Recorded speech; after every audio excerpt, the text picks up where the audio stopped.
जय फ्रेंड्स।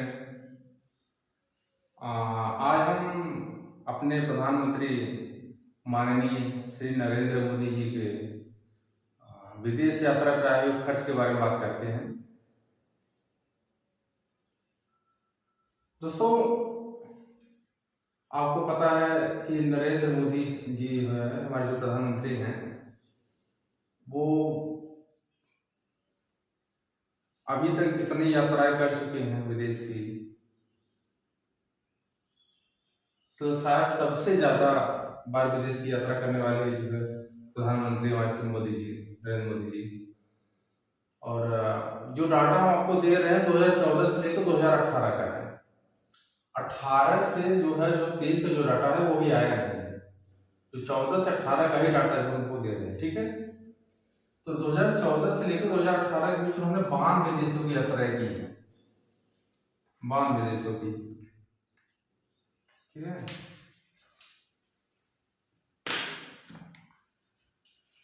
14 से लेकर 92 देशों की यात्राएं उन्होंने की है। ठीक है,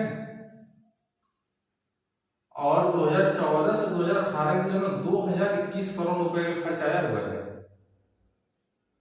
2021 करोड़ रुपए का खर्च आया हुआ है। आप देख सकते हो। और 2014 से 2015 तक का जो है 570.82 करोड़ रुपए का खर्च आया हुआ है। आप देखोगे कि तो कई देशों की यात्राएं का जो तो कोई मतलब ही नहीं है। उन्होंने, आप देखोगे कि उन्होंने कई देशों की यात्राएं तो ऐसी की जिसका कोई मतलब नहीं है। आप एक बार यूएस की यात्रा करते तो समझ में आता है, आप यूके की यात्रा करो, यूनाइटेड किंगडम की यात्रा करो तो समझ में आता है, अमेरिका की यात्रा करो, फ्रांस की यात्रा करो, जर्मनी की यात्रा करो, जापान की यात्रा करो, रूस की यात्रा करो तो समझ में आता है। और कुछ अफ्रीकी देश भी इंपॉर्टेंट है, जैसे जो समुद्र तट से आप कुछ देश के जो मिडिल जो है अफ्रीकी देश हैं, या कुछ ऐसे देश हैं जिसका हम नाम भी नहीं सुने होंगे, ऐसे ऐसी यात्राएं करते हैं कि जैसे लगता है घूमने जाते हैं, जिसका कोई मतलब नहीं होता है। तो उस पर जो है उस पर खर्च आएगा ही भाई। जो वहां पे जो जिस फ्लाइट में जाते हैं प्रधानमंत्री जी, उसका खर्च तो आता ही है, उसके मैनेजमेंट का आता है खर्च, सिक्योरिटी का खर्च आता है, जहां होटल पे रुकते हैं उसका खर्च आता है, तो पूरा खर्च आता ही है। तो अब बात करते हैं कि अब मोदी जी जो है विदेश यात्राओं में बिजी हैं, देश के सामने क्या चुनौतियां हैं, वो तो कहीं और बिजी हैं। देखिए, हर रोज जो है किसान आत्महत्या कर रहा है, हर रोज किसान आत्महत्या कर रहा है। और साल में तो मतलब 1000 पार कर जाता है, हजारों किसान जो है आत्महत्या हर साल करते हैं। तो जो ये आप बेफजूली की खर्च कर रहे हैं विदेश यात्रा में, तो उसका क्या प्रयोग अब किसान के कर्ज माफी नहीं किया जा सकता?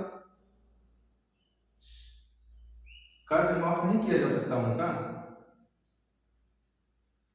जो यहाँ पे आप खर्च कर रहे हो, कहाँ कहाँ से जब यात्रा कर रहे हो। तो आपका, आपके लिए देखिए, हम आप बात इसलिए कह रहे हैं कि प्राथमिक, एक देश के प्रधानमंत्री के लिए प्राथमिकता क्या होनी चाहिए, प्राथमिकता क्या होनी चाहिए। तो और दूसरा सबसे बड़ा सवाल ये है कि बेरोजगारी, आप देख सकते हैं बेरोजगारी कितना, रोज धरना प्रदर्शन हो रहा है, क्या क्या हो रहा है पूरे देश में, वैकेंसी आ नहीं रही है। इलाहाबाद से लेके दिल्ली तक पूरे लड़के भरे हुए हैं। वो तो सिर्फ अब इलाहाबाद और दिल्ली की हम बात कर रहे हैं आपसे, और हर जिले में, हर अपने जिले में कितने लड़के जो रूम लेके घर पे तैयारी कर रहे हैं, उनका क्या होगा? वो भी आत्महत्या कर रहे हैं नौकरी न होने की वजह से, फ्रस्ट्रेशन की वजह से। भाई घर से खर्च ले रहे हैं, कोई कितना दिन खर्च देगा? तो उनके ऊपर जो बर्डन पड़ता है जो है, और जो फ्रस्ट्रेशन फील करते हैं, जो शर्मिंदगी महसूस करते हैं, इतना दिन तैयारी करने के बाद नौकरी नहीं पाते हैं, तो क्या करते हैं? आत्महत्या कर लेते हैं। तो क्या वैकेंसी निकालो, जो खाली वैकेंसियां हैं उनको निकाल के आप उनको नौकरी नहीं दे सकते हो? आप जो है कंपनी लगा के उनको नौकरी नहीं दे सकते हो। तो ये जो सब बातें हैं जो है, तो ये प्राथमिकता होनी चाहिए कि फालतू कुछ विदेश यात्रा प्राथमिकता होनी चाहिए कि ये उनकी जो नौकरी देना प्राथमिकता होनी चाहिए। तीसरा सवाल, जो गरीब बच्चों को मुफ्त शिक्षा नहीं दी जा सकती। हमारे आर्टिकल 21 का में दिया गया है जो कि मौलिक अधिकार है। आपको तो पहला कदम ये होना चाहिए, चाहे प्राइवेट कॉलेज हो,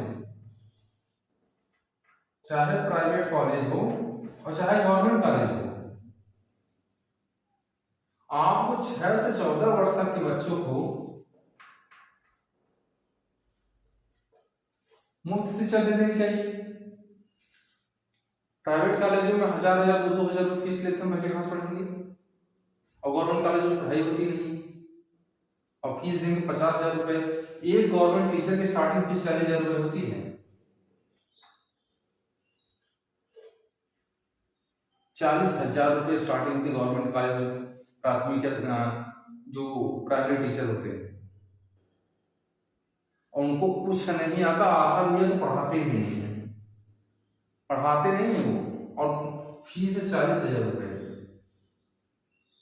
क्या इस पे ध्यान देने योग्य बात नहीं है? या तो गवर्नमेंट कॉलेज पूरी तरह से बंद कर दो, अरबों रुपए देते हो, करोड़ों रुपए देते हो आप हर साल, हर महीने फीस उनको जो है आप दे रहे हो हर महीने, और जाके सो रहे हैं, बच्चों से सुर्ती बनवाएंगे, क्या क्या बनवाएंगे, पैर दबवाएंगे, पानी मंगवाएंगे पीने के लिए, झाड़ू लगवाएंगे, और पढ़ाई एक नहीं करते हैं सर। और फीस हर महीने 40,000 आती है।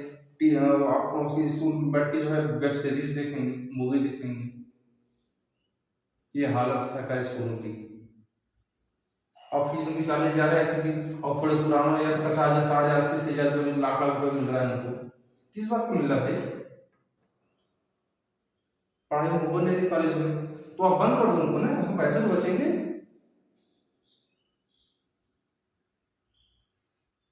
पैसे बचेंगे, उन पैसों को आप जो है ट्रस्टी के रूप में जो अपना कॉलेज खोलो, अपना गवर्नमेंट कॉलेज को, और कुछ प्राइवेटों को कुछ पैसे आप उनको जो है कुछ सहायता के रूप में दे दो, वो उनको मुफ्त शिक्षा दें, उनको सब्सिडी के रूप में दो पैसे उनको अच्छे। उनका जो है एक कमेटी बना लो, एक अच्छी कमेटी बना, ताकि उसका जो है वो दौरा कर सके, ध्यान दे सके कहाँ पढ़ाई हो रही है कहाँ नहीं हो रही है। तो ये सब बातें हैं। भ्रष्टाचार पर कोई जो नियंत्रण नहीं है। आज बिना पैसे दिए कोई नौकरी नहीं मिल रही है। हर वैकेंसी के लिए कोई आप सुनने में तो आ रहा है कि कोई वैकेंसी आ रही है, सब सेटिंग पहले से हो जा रही है। कुछ जो पैसे वाले हैं 10 लाख ले, इस वैकेंसी को 15 लाख, वैकेंसी को 20 लाख लग रहा है, वीडियो का सुनते 25-25 लाख रुपए लोग लेते हैं। इस पर कोई नियंत्रण ही नहीं है। एक छोटा से छोटा काम ऑफिस में कराने जाओ, उसके जो है बिना पैसा दिए काम ही नहीं हो रहा है। तो ये सब बातें जो हैं, तो मैं कहता हूं जितना कि आप उन देशों की यात्राएं करो जो जरूरी है, देश के हित में है। आप जो है पिकनिक मनाने के लिए विदेश यात्रा न करो। और आपको इतना ही विदेश यात्रा पे घमंड है कि हम जितने देशों को विदेश यात्राएं कर रहे हैं, भारत का प्रभाव पड़ रहा है पूरे देश में, पूरे विश्व में। तो आप एक काम बस करो, उसे चेक करने के लिए कितने लोग हमारे साथ हैं। आप भैया हमारे जो है हम सिक्योरिटी यूएन के सिक्योरिटी काउंसिल का पार्लियामेंट मेंबर बनना चाहते हैं, आप उसमें वोटिंग करो। उसी दिन पता लग जाएगा कितने आपके साथ हैं। उसी दिन जितना विदेश यात्रा किया ना, उसी दिन पता लगेगा। और हम और एक चीज बस कहना चाहते हैं कि अपने आप को मजबूत करो, देश को मजबूत करो। सारे देश आपके यहाँ खुद नई दिल्ली में खुद आएंगे आपके पास, आपको कहीं जाने की जरूरत नहीं है। अपने आप को मजबूत करो, देश के लोगों को मजबूत करो, उनको नौकरी दो, उनको शिक्षा दो, उनको इस काबिल बनाओ, देश आपका खुद नंबर 1 बन जाएगा। दोस्तों बस इन्हीं